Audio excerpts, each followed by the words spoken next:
You sit alone in a room full of people and feel nothing, not loneliness, not longing, just quiet. While everyone else scrolls, tech plans, and clings, you watch, you observe. You decide, without drama, that you are fine on your own. And somewhere deep in your chest, a small, steady voice says, I don't need them. Most people call that independence. Some call it strength. A few call it cold. But almost no one asks the real question. What if the people who need no one are not stronger? They are simply running a different operating system. Think about the last time someone tried to get close. They asked how your day was. They offered help. They texted twice when you didn't answer. And something in you pulled back, not because you hated them, because the closeness felt heavy, unnecessary, almost invasive. You smiled, you nodded, you said, I'm good, and you meant it. Most people cannot sit with that kind of silence. They fill it with noise, plans, validation, group chats that never end. You don't. You prefer the empty space. You treat solitude the way other people treat oxygen. But here's the part that makes people uneasy. You didn't always feel this way. There was a time when you needed, when a delayed reply stung, when being left out of a plan felt like a small death, when you checked your phone more than you breathed. Then something shifted. Maybe it was a slow accumulation of disappointments. Maybe it was one clean break that taught you the world keeps turning even when someone walks away. Maybe it was simply the quiet realization that the people who claimed they would stay, whatever it was, the need cooled, and in its place, something colder and clearer grew. You stopped performing.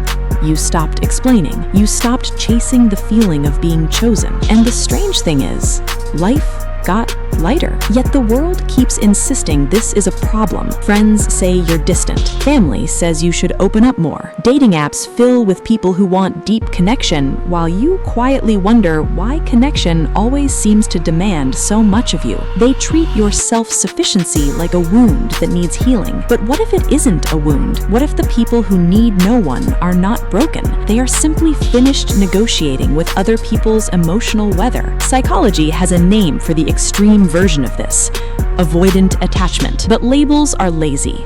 They flatten something more interesting. The truth is quieter and more complicated. Some people learn early that other humans are unreliable sources of safety, not always through dramatic trauma, sometimes through 1,000 small withdrawals. A parent who was physically present but emotionally elsewhere. Friends who loved the version of you that was useful and then wilting the moment you needed anything back. Over time, the nervous system adapts. It stops reaching. It starts conserving. Need becomes expensive, so the mind does something elegant and slightly ruthless.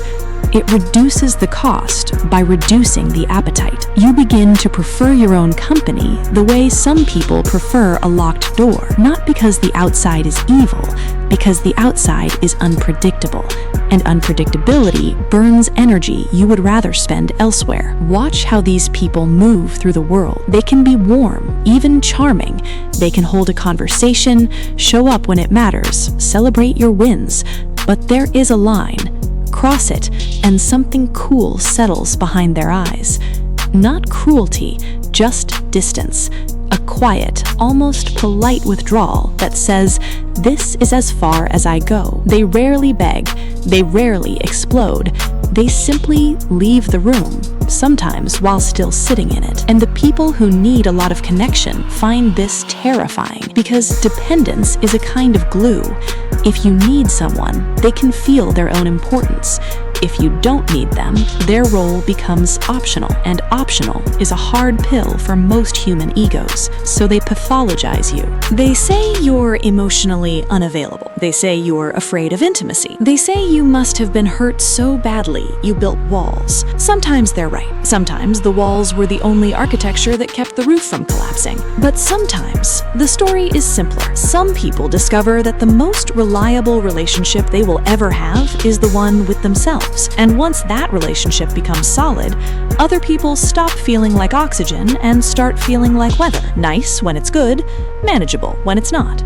never essential. That discovery changes everything. You stop auditioning. You stop over-explaining your boundaries. You stop accepting half-hearted effort because at least someone is trying. You become selective in a way that looks arrogant from the outside. But it isn't arrogance. It's conservation. Emotional energy is finite. People who need no one treat it like a budget. They spend carefully. They refuse to go into debt for connection that will not repay them. And here is the twist almost no one talks about. The people who need no one are often the ones who can love most cleanly, because their love is not a negotiation. It is not a transaction for safety. It is not a desperate attempt to fill a hole. When they stay because they choose to, not because they cannot survive you. When they leave without theatrics, because the decision was already made the moment the cost outweighed the value. That kind of clarity can feel brutal to people who operate on need. It can also feel like the first honest thing they have ever been given. Most of us were taught that needing people is the highest form of being human, that interdependence is the goal, that solitude is a temporary state you should eventually outgrow. But look closer at the ones who never outgrew it. They are not always lonelier. They are often quieter. They are frequently more consistent with themselves. They waste less time on relationships that demand constant maintenance just to stay lukewarm. They have learned a skill most people never practice: how to be the source of their own belonging. That skill has a shadow, of course. Taken too far, it becomes isolation dressed up as strength. It can turn into a refusal to ever be known. It can keep people at a distance so permanent that even good things cannot reach them. The healthiest version of needing no one is not the complete absence of need. It is the absence of desperation. It is the ability to want closeness without requiring it for survival. It is the capacity to enjoy people without outsourcing your peace to them. You can sit in a crowded room and feel perfectly content. You can also choose deliberately to let someone matter. That choice is different when it is not driven by fear of being alone. So the next time someone tells you that you should need more, ask yourself a quieter question. Do you actually lack something? Or have you simply stopped pretending that other people are supposed to complete you? Most of the world is still searching for the person who will finally make the emptiness stop. A smaller group has already stopped. Not because they found the perfect person, because they realized the emptiness was never a void that needed filling. It was a room that finally belonged to them. And once a room belongs to you, you become very careful about who you invite inside. You stop needing no one out of fear. You start preferring your own company out of clarity. That is not a flaw. That is not a trauma response that needs fixing. That is a quiet form of self-possession most people will never reach. The ones who need no one are not superhuman.